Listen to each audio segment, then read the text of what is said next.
Empezamos nuevo tema. Compacidad. Un espacio métrico se dice compacto si cada sucesión tiene un punto de acumulación. Ojo, esto no dice que cada sucesión converge, solamente que cada sucesión se acumula en por lo menos un punto.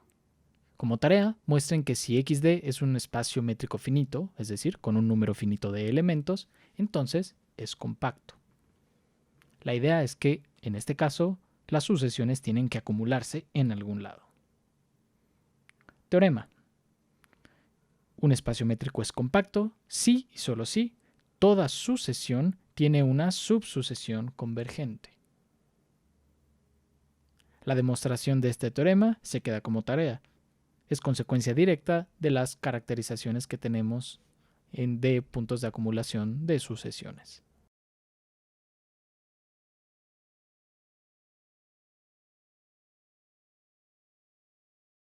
El siguiente teorema es el famoso teorema de Bolzano-Weierstrass. Un espacio métrico es compacto si y solo si cada subconjunto infinito tiene un punto de acumulación. Veamos la demostración. Empezaremos con esta dirección. Sea A un conjunto infinito. Como es infinito, entonces es no vacío. Podemos escoger un elemento en él. Sea A1 en A. Como es infinito, A, entonces A menos este elemento A1 sigue siendo infinito, por lo tanto no vacío. Podemos escoger un segundo elemento. De forma similar, A menos estos dos elementos sigue siendo infinito, por lo tanto no vacío, podemos escoger un tercero. Y así sucesivamente.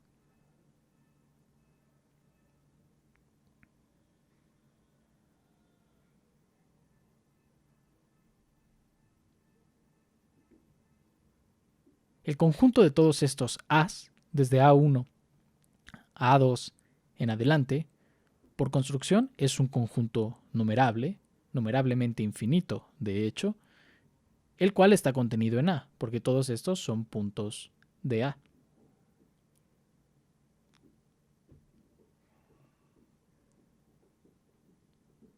Por otro lado, consideremos la sucesión AN, cuyo rango es el conjunto de aquí abajo. Esta sucesión por construcción, de hecho, es inyectiva, porque hemos escogido todos los puntos de manera que no haya repeticiones. Como el espacio métrico suponemos que es compacto, entonces esta sucesión tiene un punto de acumulación. Sin embargo, esta sucesión es inyectiva, por lo tanto el rango tiene un punto de acumulación. Y este punto de acumulación es punto de acumulación de cualquier subconjunto más grande, en particular A. Por lo tanto, A tiene un punto de acumulación. Esto muestra la primera dirección.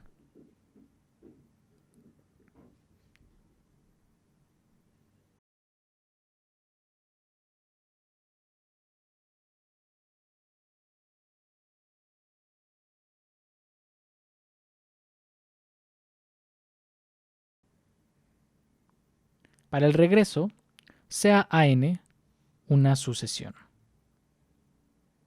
Debemos mostrar que tiene un punto de acumulación.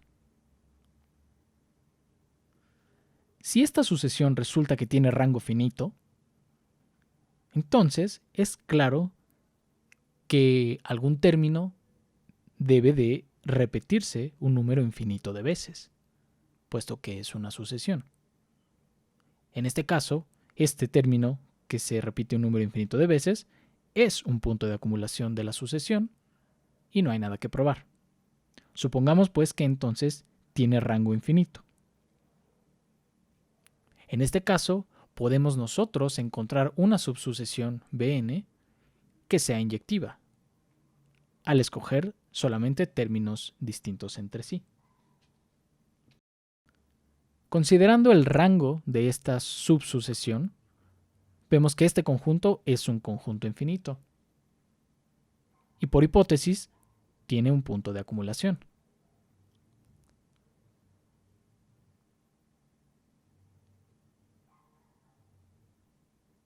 Por construcción, Bn es una subsucesión de hecho, inyectiva. Como comparte puntos de acumulación con su rango, entonces esta subsucesión tiene un punto de acumulación. Pero recordemos que cada punto de acumulación de una sucesión significa que existe una subsucesión que converge a este punto de acumulación. Entonces existe una subsucesión de Bn, no le voy a poner nombre, que converge a este punto de acumulación. Pero es claro que esta subsucesión de la subsucesión de An es también, a su vez, subsucesión de An. Por la caracterización de puntos de acumulación de sucesiones, esto implica que An tiene un punto de acumulación. Por lo tanto, el espacio es compacto. Una familia de subconjuntos de X se dice cubierta si cubren a todo X, es decir, la unión de todos los elementos de ella cubren a X. Si los elementos además son conjuntos abiertos, se le llama cubierta abierta. Cualquier subfamilia de una cubierta se le llama subcubierta. Como consecuencia de esto, si F es una cubierta abierta y G es una subcubierta de F, entonces inmediatamente G será una subcubierta abierta. De forma similar, una cubierta finita o numerable es una cubierta que tiene solo un número finito o numerable de elementos.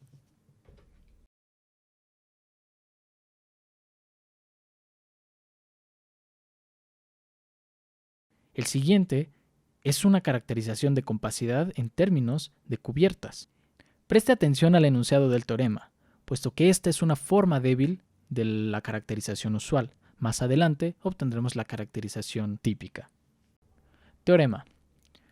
Un espacio métrico XD es compacto si, y solo si, toda cubierta abierta numerable tiene una subcubierta finita.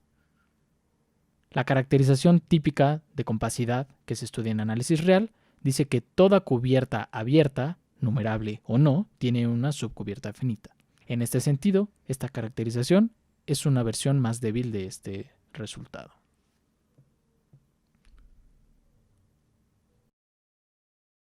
En símbolos, el lado derecho significa que si F es una cubierta abierta que es numerable, entonces existe una subcubierta de F, es decir, una subfamilia de elementos de F, que es finita y que forman una cubierta de F. Por provenir de F, esta también es una cubierta abierta. Está formada por conjuntos abiertos. Veamos la demostración. Será una demostración por contradicción. Entonces, negar el lado derecho de este teorema es negar la implicación del lado derecho, por lo que empezamos de una cubierta F, sea numerable, abierta, y que no cumple el lado derecho de la implicación, es decir, que no tenga subcubiertas finitas. Esto es crucial. Como F es una cubierta numerable, significa que podemos enumerar, nombrar, etiquetar a los elementos de F mediante los números naturales. El siguiente razonamiento aparecerá más tarde en el video, por lo que préstenle especial atención. Como la familia F no tiene subcubiertas finitas, entonces F1 no puede cubrir a todo X. Por lo tanto, está contenido propiamente en X. Esto implica que el complemento es no vacío y podemos tomar un elemento en este complemento. De forma similar, la unión F1-F2 no puede cubrir a X porque si no sería una subcubierta finita de F. Por lo tanto, este complemento es no vacío y podemos tomar un elemento ahí. De manera sucesiva, una unión finita de elementos de F no puede ser una cubierta de X, no puede cubrir a X. De lo contrario sería una cubierta finita. Por lo tanto, el complemento de esta unión es no vacía y podemos tomar un elemento aquí. Construimos de manera sucesiva un conjunto infinito numerable que llamamos D, con elementos tomados en cada uno de estos complementos. Afirmación. Este conjunto D no tiene puntos de acumulación.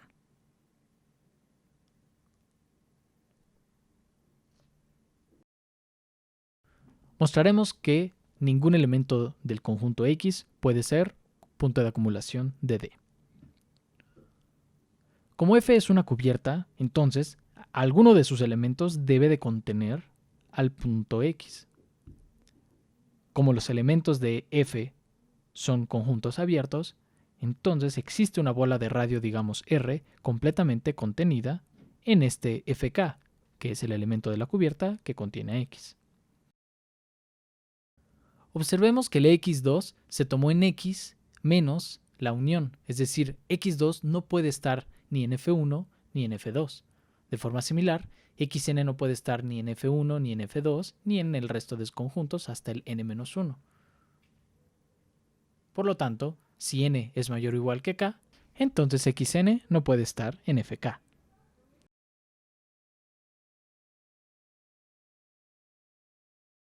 Es decir, los únicos puntos Xm que podrían estar en Fk son aquellos con m menor que k.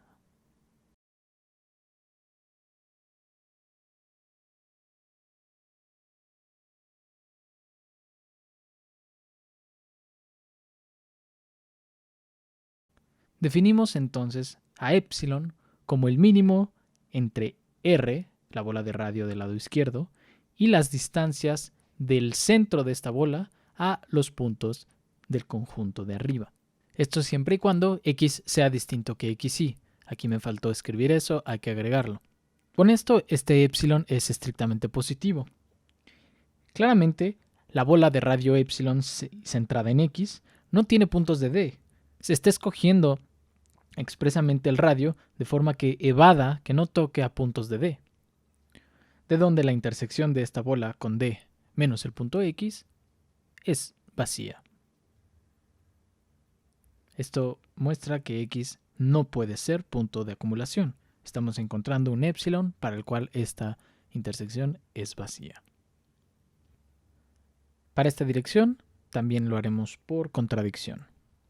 Supongamos que xd no es compacto. Recordando la caracterización del teorema anterior, esto significa que existe un conjunto A infinito sin puntos de acumulación. Ahora, si este conjunto infinito A no tiene puntos de acumulación, es claro que podemos encontrar un subconjunto de A que sea numerablemente infinito, que tampoco va a tener puntos de acumulación. Así que podemos tomarlo numerable.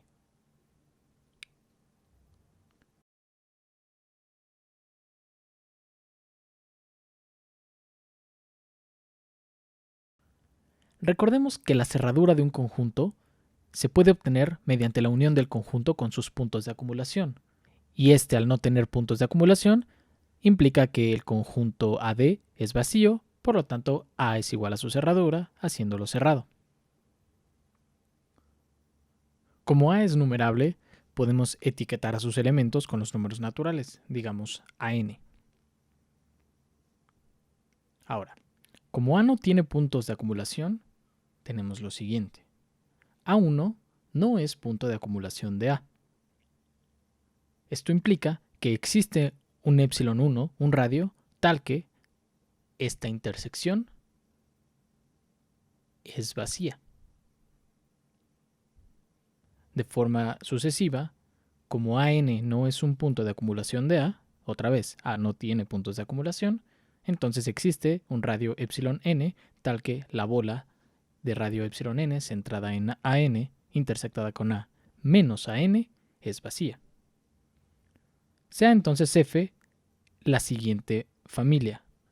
F consta de todas las bolas de radio epsilon n centradas en AN unido con el complemento de A.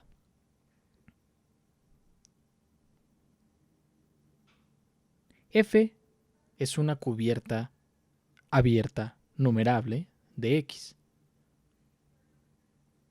Es cubierta abierta, puesto que está conformada de bolas abiertas y del complemento de A, el cual, como A es cerrado, A complemento es abierto. Es numerable porque tenemos un número numerable de bolas y un elemento más, A complemento, no cambia esto. Por último, es cubierta, puesto que si Z es un elemento de X, entonces Z o está en el complemento de A o está en A. Si está en el complemento de A, está en la segunda parte. Si está en A, es uno de los ANs y entonces está en una de estas bolas. Por lo tanto, Z está en la unión de todos los elementos de F, y F es una cubierta, abierta, numerable. Por otro lado, esta F no puede tener subcubiertas finitas, porque noten que cada bola intersectado con A, excepto AN, es vacío, es decir, estas bolas no tienen más que elementos de A. Así que si quitamos alguna de estas bolas, ya quitamos un elemento de A, el cual no podemos recuperarlo con A complemento. Esto prueba el teorema.